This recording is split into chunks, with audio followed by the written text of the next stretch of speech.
यसको इमोसनल एकदम मन पर्यो। धेरै लामो समयपछि इमोसनल मुभी हेर्न पाइयो। यो सबै देख्दाखेरि चाहिँ अडियन्सहरू दर्शकबिनहरूले यो फिल्मलाई कति अवेट गर्नुभएको रहेछ भन्ने चिज देखियो। पेमाको एक्टिङ दामी छ। चाहिँ अनमोल केसीको जो पहिला थियो नि चक्लेटी त्यो चाहिँ अहिले एकदमै उहाँ चाहिँ मेच्योर जस्तो लाग्यो उहाँको चाहिँ। 1 करोड माथि नै हान्छ भनेर भन्नुभएको छ। के लाग्छ तपाईँहरूको प्रेडिक्सन के छ? त्यो चाहिँ अहिले नेपाली फिल्म इन्डस्ट्रीलाई एकदमै जरुरी पनि छ। म पनि एकदमै मिक्स्ड इमोसन्स छ मेरो भित्र पनि। I am nervous. अब रिजल्टको घडी हो, त्यो चिज चाहिँ एकदम खुसी फिल भइरहेछ। रङ्गखबर.com सबै रङ्ग तपाईसँग। कस्तो भइरहेछ? कस्तो पाउनुभयो? दर्शकहरू सबै हेर्नु पायो। कस्तो पाउनुभयो? भएन तपाईँ तालिम कतिको पाउनुभयो? एकदम पोजिटिभ, सबैजना एकदम इमोसनल हुनु भइरहेछ है अहिले। कस्तो लाग्यो?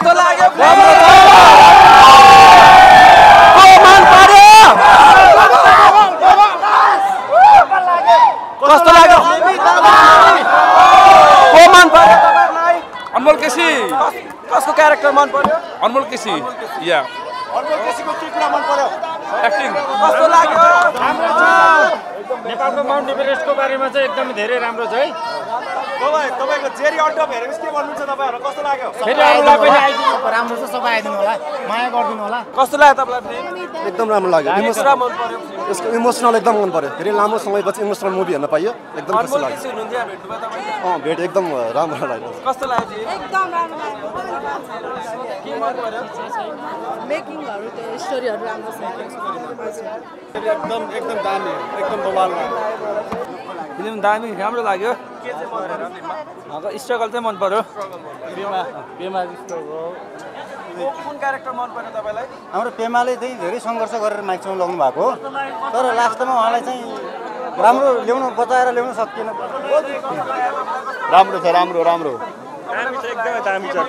पेमाको एक्टिङ दामी। कस्तो लाग्यो हजुरलाई? एकदम राम्रो छ। यो तिहारको चाहिँ माहौल चाहिँ अहिले बोलाउन जस्तो छ। त्यही पूर्णबहादुर सारङ्गी यसरी गर्थ्यो नि, त्यो बराबर चाहिँ आउला जस्तो छ। जस हामीले अब सगरमाथा चढ्न पाएको थिएन, हेर्न पाएको थिएन, त्यो नि हेर्न प्रत्यक्ष हेर्न पाइयो। त्यो सबै कलाकारको एक्टिङ चाहिँ राम्रो छ, एकदम रियल जस्तो लाग्छ। मेन चाहिँ अनमोल केसीको जो पहिला थियो नि चक्लेटी त्यो चाहिँ अहिले एकदमै उहाँ चाहिँ मेच्योर जस्तो लाग्यो उहाँको चाहिँ। मुभी एकदम राम्रो छ। जसिता अनमोल दुबई, आचलजीको पनि राम्रो छ। हजुर एकदम धेरै। नाइ 1 सेकेन्ड पनि बोर होइन। हजुर एडभान्स बुकिङ। देख्न चाहिँ देखेँ। हजुर हस्, थ्याङ्क यू। कस्तो लाग्यो?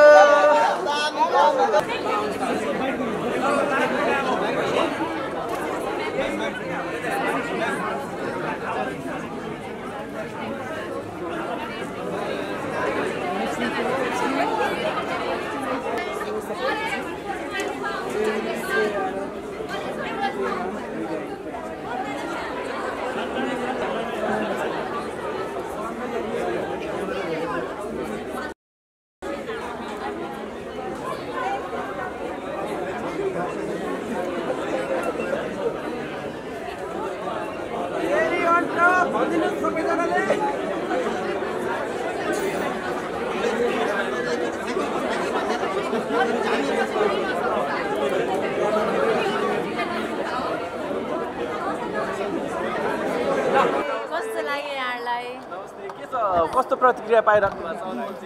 हजुर एकदमै राम्रो प्रतिक्रिया पाइरहेको छ। अब आज त भनौँ न, यो त भर्खर फर्स्ट सो भयो, फर्स्ट डेको फर्स्ट सो भयो। यति बिहान पनि सबैजना आएर हेरिदिनु भएको छ। हिजोदेखि नै सबै बुकिङ्सहरू फुल भइसकेको छ। यो सबै देख्दाखेरि चाहिँ अडियन्सहरू दर्शकबिनहरूले यो फिल्मलाई कति अवेट गर्नुभएको रहेछ भन्ने चिज देखियो।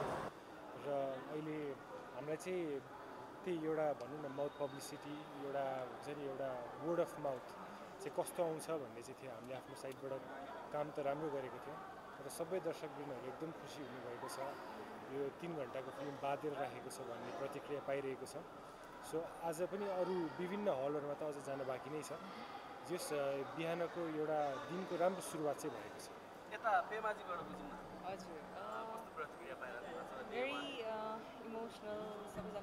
अडियन्सहरू इमोसनल भएर एकदमै खुसी भएर निस्किनु भयो हाम्रो नेपाली इन्डस्ट्रीमा पनि हाम्रो के अरे माउन्ट एभरेस्टलाई लिएर एउटा यस्तो राम्रो चलचित्र बनाएर दिनुभयो धन्यवाद भन्नु थ्याङ्क यू पनि भन्नुभयो हामीलाई होइन सो धेरै धेरै खुसी छौँ अब त्यही हो आज मर्निङको फर्स्ट सो नै यसरी आएर हेरिदिनु भयो होइन so thank you so much जस्तो पेमाको क्यारेक्टरलाई लिएर चाहिँ एकदमै इमोसनल भयो भनेर कति दर्शकले भनिराख्नु भएको छ कि के भन्नुहुन्छ उहाँहरूलाई लभ यु भन्न चाहन्छु यसरी नै माया गरिरहनुहोस् पेमालाई र हाम्रो चेरी अन टप टिमलाई र चेरी अन टप हजुर आँचलजीबाट जम्न श्रेयाबाट कस्तो पाइराख्नु भएको छ त्यही हो दर्शकको उत्साहले हामीलाई अझ उत्साहित गरेको छ डेफिनेटली पनि र म पनि एकदमै मिक्स्ड इमोसन्स छ मेरो भित्र पनि आइ एम नर्भस एक्साइटेड त्यही हो जस्तो अब तिनैजना धेरै पछाडि हलमा आइराख्नु भएको छ कस्तो चेन्जेस पाउनुभयो पहिला 1.5 वर्ष पछाडि आउनु भयो दुवैजना त होइन आँचलजी पनि त्यस्तै हो कस्तो चेन्जेस पाउनुभयो यता आँचल त्यस्तो चेन्जेस त हुँदैन दर्शकको एक्साइटमेन्ट हरेक फिल्मपछि हामीलाई भेट्दा त्यो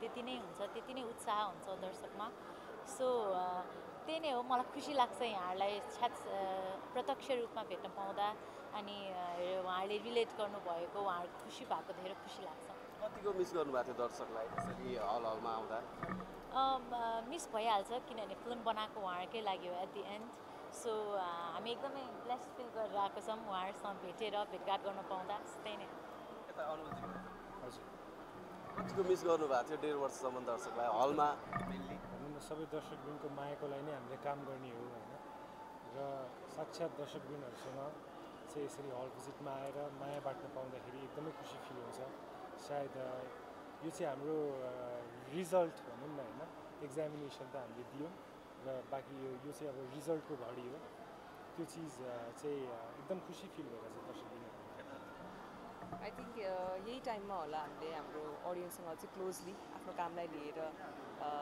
के अरे इन्टरेक्सन गर्न पाउने होइन त्यही भएर जति पनि माया दिनु भइराख्नु भएको छ हाम्रो टिमलाई त्यसरी नै माया दिनुहोस् र कतिपय दर्शकहरूले चाहिँ जेरी अन टप हेरिसकेपछि चाहिँ कस्तो माउन्ट एभरेस्ट चढ्न मन लाग्यो भनेर पुरै प्रतिक्रिया दिइराख्नु भएको छ कसरी मोटिभेट गर्नुहुन्छ उहाँहरूलाई जुन चाहिँ ट्रेक गर्न इच्छुक हुनुहुन्छ उहाँहरू एकदमै राम्रो गाइडको हात भनौँ न उहाँको सपोर्टमा चाहिँ यो सबै चिज स्टार्ट गर्नु होला राम्रो गाइडहरू हाम्रो शेर्पा दाईहरू जसले चाहिँ एक्सपिरियन्स क्लाइम्बर्सहरू जसले चाहिँ चढिसक्नु भएको छ उहाँहरूको निगरानीमा गर्नु होला किन भन्दाखेरि एकदमै एउटा टफ काम हो एभरेस्ट चढ्नु भनेको हेल्थदेखि लिएर लाइफको रिस्क हुनसक्छ सो एकदमै भनौँ न हामी सक्दो त विदेशतिर किन घुम्न जानु आफ्नो देश यति राम्रो छ सुन्दर छ हाम्रो देशमै कति राम्रो राम्रो ठाउँहरू छ एकदमै त्यसमा चाहिँ खुसी लागिरहेको छ यो फिल्मले एटलिस्ट एउटा टुरिज्मको वेबाट पनि राम्रो राम्रो ठाउँहरू हामीले देखाउने प्रयास गरेका छौँ आशा छ तपाईँहरू सबै त्यो ठाउँहरू पनि जानुहुनेछ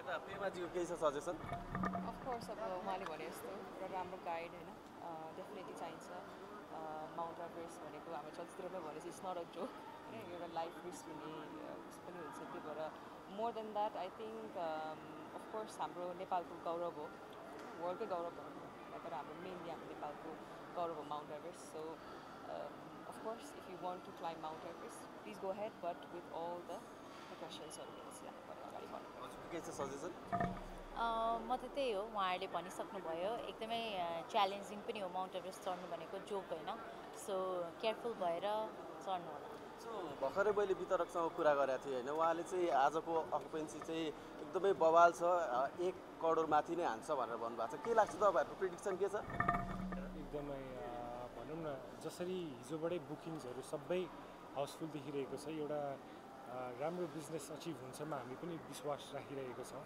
र त्यो चाहिँ अहिले नेपाली फिल्म इन्डस्ट्रीलाई एकदमै जरुरी पनि छ बाँकी त अब दर्शकवृन्दहरूको माया ब्लेसिङ्स त्यही चिज चाहिँ हाम्रो लागि सबैभन्दा ठुलो चिज हो तपाईँको प्रिडिक्सन चाहिँ के छ आजको म त अहिले केही पनि प्रेडिक्ट गर्दिनँ होइन दर्शकवृन्दहरूको माया नै दिनु होला बाँकी सबै चिजहरू तपाईँहरूको सामु बिजनेसको र नम्बर्सहरू भन्ने चिज त अफिसियली आउँछ नै होला सो हामी अरू हलमा पनि जान्छौँ होइन नहेर्ने दर्शकलाई के भन्नुहुन्छ कसरी इन्भाइट गर्नुहुन्छ फिल्म हेर्नलाई यहाँहरू सबैजना हामीलाई माया दिन चेरी अन टप हेर्न आइदिनुहोस् भन्न चाहन्छु हामी कलाकारहरूले एकदमै मेहनत गरेर काम गर्ने कोसिस गरेको छौँ सो एकचोटि हेरिदिनुहोस् अनि राम्रो लागे आफ्नो साथीभाइलाई पनि भनिदिनुहोस् नराम्रो लागे पनि एकैछिन 1-2 दिन केही नभनिदिनुहोस् एकदमै हामी सबैजनाले भनौँ न यो चाहिँ हाम्रो अब महान चाडपर्व एउटा तिहार एउटा दीपावली जस्तो समयमा चाहिँ सबै घरहरूमा उज्यालो हाम्रो देशमा उज्यालो सँगसँगै हाम्रो सिनेमालाई पनि उज्यालो छरिदिनु होला do keep loving Nepali movies and I hope to see you all in cinemas. Cherry on top एउटा family drama एउटा triangular love story र full entertainment with lots of emotions तपाईहरुलाई धेरै कुराहरु इमोसनली पनि फिल गर्ने हुनेछ यो चलचित्र हेरेपछि स्पेशली द